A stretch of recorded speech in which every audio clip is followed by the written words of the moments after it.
தமிழகம் முழுவதும் பம்பரமாக சுழன்று வரும் அதிமுக பொதுச் செயலாளர் எடப்பாடி பழனிசாமி முதுகுக்கு பின்னால் 10 ஸ்லீப்பர் செல்கள் கிளம்பி இருக்கின்றார்கள். இது பற்றி விரிவாக நமது ஜெம் தொலைக்காட்சி விவரிக்கிறது. வருகின்ற 2026ஆம் ஆண்டு சட்டமன்ற தேர்தலில் வெற்றி பெற வேண்டும் என்பதற்காக எடப்பாடி பழனிசாமி தீவிரமாக பணி செய்து வருகிறார். தமிழ்நாடு முழுவதும் அவரது சுற்றுப்பயணம் அதிமுக தொண்டர்கள் மத்தியில் புதிய எழுச்சியை ஏற்படுத்தி இருக்கிறது. இதற்கிடையே சமீப காலமாக எடப்பாடி பழனிசாமியின் முடிவுகளும் செயல்பாடுகளும் தன்னிச்சையாகவே இருந்து வருகிறது. மூத்த தலைவர்கள் யாரையும் அவர் கலந்தாலோசிக்காமல் இஷ்டம் போல செயல்படுகிறார் என்ற குற்றச்சாட்டு கிளம்பியிருக்கிறது. வழக்கமாக எந்த செயல் திட்டம் செய்வதாக இருந்தாலும் முன்னாள் அமைச்சர்கள், மூத்த நிர்வாகிகள் ஆகியோரை அழைத்து ஆலோசனைகளை செய்த பின்னரே ஒரு முடிவுக்கு வருவார்.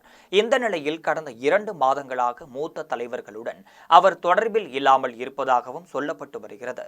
ஏற்கனவே எம்ஜிஆர், ஜெயலலிதா போல் எடப்பாடி பழனிசாமி செயல்படுகிறார் என்று பகிரங்கமாக பேசி வந்த நிலையில் தற்பொழுது அதிமுகவில் எடப்பாடி பழனிசாமிக்கு சாதகமான சூழ்நிலை இல்லை என்று சொல்லப்படுகிறது. முன்னதாக முன்னாள் அமைச்சர் செங்கோட்டையன் கடந்த சில மாதங்களுக்கு முன்பு அவமதிக்கப்பட்டார். இது தொடர்பாக செங்கோட்டையன் மிகுந்த வேதனைக்குள்ளாகி இருந்து வருகிறார். இருந்தபோதிலும் நான் கட்சிக்கு எதிராக வேலை செய்ய மாட்டேன், கடைசி வரை அதிமுகவில் தான் இருப்பேன் என்றும் கூறியிருந்தார். மன ரீதியாக பாதிக்கப்பட்ட அவரை எடப்பாடி பழனிசாமி அழைத்து பேசுவார் அல்லது தொலைபேசியில் பேசி சமாதானம் செய்வார் என்று எதிர்பார்க்கப்பட்டது. ஆனால் இன்று வரை செங்கோட்டையனை அவர் தொடர்பு கொள்ளவே இல்லை என்று சொல்லப்படுகிறது. அதே சமயம் செங்கோட்டையனும் எடப்பாடி பழனிசாமியை தொடர்பு கொள்வதில்லை. குறிப்பாக எடப்பாடி பழனிசாமி சுற்றுப்பயணத்தில் அவர் எந்தவித நடவடிக்கையும் எடுக்கவில்லை என்று கூறப்படுகிறது. எடப்பாடி பழனிசாமி கொங்கு மண்டலம் வந்திருந்த போது கூட செங்கோட்டையன் தனது வீட்டில் ஓய்வெடுத்தாரை தவிர கூட்டத்தில் கலந்து கொள்ளவில்லை. இருவருக்கும் இடையே திரைமறைவில் பனிப்போர் நடைபெற்று வருகிறது. எடப்பாடி பழனிசாமியை அரசியலுக்கு கொண்டு வருவது, ஜெயலலிதாவிடம் அறிமுகப்படுத்தி வளர்த்து ஆளாக்கியவர் இந்த செங்கோட்டையன் தான் என்பது குறிப்பிடத்தக்கது. தற்பொழுது செங்கோட்டையன் சத்தமில்லாமல் அமைதி காத்து வருகிறார். வருகின்ற தேர்தலில் கோபிச்செட்டிப்பாளையம் தொகுதியில் அவருக்கு ஒதுக்கப்படுமா என்பது குறித்து எந்த தகவலும் தெரியவில்லை. இதற்கிடையேதான் மதுரையில் செல்லூர் ராஜுக்கும் நடைபெற்ற சம்பவம் பெரிதாகவே பேசப்பட்டு வருகிறது. மதுரைக்கு வந்திருந்த எடப்பாடி பழனிசாமி காரில் முன்னாள் அமைச்சர் செல்லூர் ராஜு ஏற முற்பட்டார். ஆனால் அவரை கீழே இறங்கி வேறு காரில் வாருங்கள் என்று இறக்கிவிட்டார் எடப்பாடி பழனிசாமி. இதேபோல் திருப்பத்தூரில் செய்தியாளர்களை சந்தித்த போது அருகில் இருந்த மூத்த தலைவர் தம்பிதுரை நிருபர்களிடம் ஏதோ பேசுவதற்கு முயன்றுள்ளார். அப்பொழுது எடப்பாடி பழனிசாமி அவரது கையை தட்டிவிட்டு நீங்கள் எதுவும் பேச வேண்டாம் என்கின்ற ரீதியில் அடக்கிவிட்டார். இத்தகைய சம்பவங்கள் குறித்து மூத்த அமைச்சர்கள் ஒருவரைக்கொருவர் தொலைபேசி மூலமாக பேசி வருகின்றார்கள். எடப்பாடி பழனிசாமி இப்பொழுது யாரையும் மதிப்பது கிடையாது.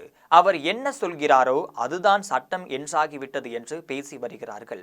இதற்கிடையே எடப்பாடி பழனிசாமியின் சம்பந்தியும் முன்னாள் அமைச்சருமான பி. தங்கமணிக்கு எடப்பாடி பழனிசாமியின் செயல்பாடுகள் ஒத்துவரவில்லை. மிகுந்த மனவேதனையில் இருக்கும் அவர் கட்சியை விட்டு விலகிவிடலாமா என்று கூட முடிவெடுத்தார். பின்னர் என்ன நினைத்தாரோ தெரியவில்லை. நான் அதிமுகவை விட்டு விலகப் போவதில்லை என அறிக்கையும் வெளியிட்டார். அதேபோல் முன்னாள் அமைச்சர் கோகுல இந்திராவிற்கு தன்னை ஒதுக்கி வைப்பதாக எடப்பாடி பழனிசாமி மீது கடுமையான கோபத்தில் இருக்கிறார். அவரும் திமுகவில் இணைந்து விடலாமா என்று திட்டம் போட்டு வருவதாகவும் தெரிய வருகிறது. எடப்பாடி பழனிசாமிக்கு மிகவும் நெருக்கமான முன்னாள் அமைச்சர் ஜெயக்குமார் கூட மனவேதனையில் இருப்பதாக தான் சொல்லப்படுகிறது. இருந்தபோதிலும் தேர்தல் சமயம் என்பதால் அவர் அமைதி காத்து வருவதாகவும் சொல்கின்றார்கள். இவர்கள் மட்டுமல்லாமல் மூத்த தலைவர்களின் ஒருவரான கேபி முனுசாமியும் எடப்பாடி பழனிசாமி மீது மிகுந்த வருத்தத்திலும் இருந்து வருகிறார். தான் சொல்லும் யோசனைகளை கேட்பதும் கிடையாது என்கின்ற ஆதகம் அவருக்கு இருந்து வருகிறது. இதற்கிடையே அதிமுகவில் நடைபெறும் உள்குத்தை அறிந்த திமுகவினர் இதுதான் சமயம் என அதிமுகவை 2ஆக உடைக்க வேண்டும் என்பதில் குறியாக இருந்து வருகிறார்கள். அதிமுகவில் யாரெல்லாம் அதிருப்தியாக இருக்கிறார்களோ அவர்களை எல்லாம் ரகசியமாக தொடர்பு கொண்டு திமுகவிற்கு அழைத்தபடி இருக்கின்றார்கள். அதே போன்று எடப்பாடி பழனிசாமி மீது ஆதங்கப்படும் அதிமுகவினர் ஒருவரைக்கொருவர் தொலைபேசி மூலமாக பேசி வருகின்றார்கள். இப்போது தேர்தல் சமயமாக இருப்பதால் எடப்பாடி பழனிசாமியை கவிழ்ப்பதற்கு அவர்கள் விரும்பவில்லை. இருந்தபோதிலும் வெகு விரைவில் அவர்கள் எடப்பாடி பழனிசாமிக்கு எதிராக குரல் கொடுப்பார்கள் என தெரிய வருகிறது. தற்பொழுதுள்ள சூழ்நிலையில் எடப்பாடி பழனிசாமி மீது அதிருப்தியடைந்த சுமார் 10 முக்கிய விஐபிகள் செங்கோட்டையனுடன் தொடர்பு கொண்டு பேசி வருகின்றார்கள். இன்னும் ஒரு மாதத்தில் அதிமுக வேட்பாளர்கள் பட்டியல் முழுமை அடைந்துவிடும் நிலையில் இருந்து வருகிறது. எனவே ஸ்லீப்பர் செல்களாக இருக்கும் அவர்கள் வேட்பாளர் பட்டியல் வெளியாகும் பொழுது எடப்பாடி பழனிசாமிக்கு எதிராக கிளம்புவார்கள் என்று எதிர்பார்க்கப்படுகிறது. இதைதான் திமுகவினரும் எதிர்பார்த்து காத்து கிடக்கின்றார்கள் என்பது முக்கிய செய்தியாக பார்க்கப்படுகிறது.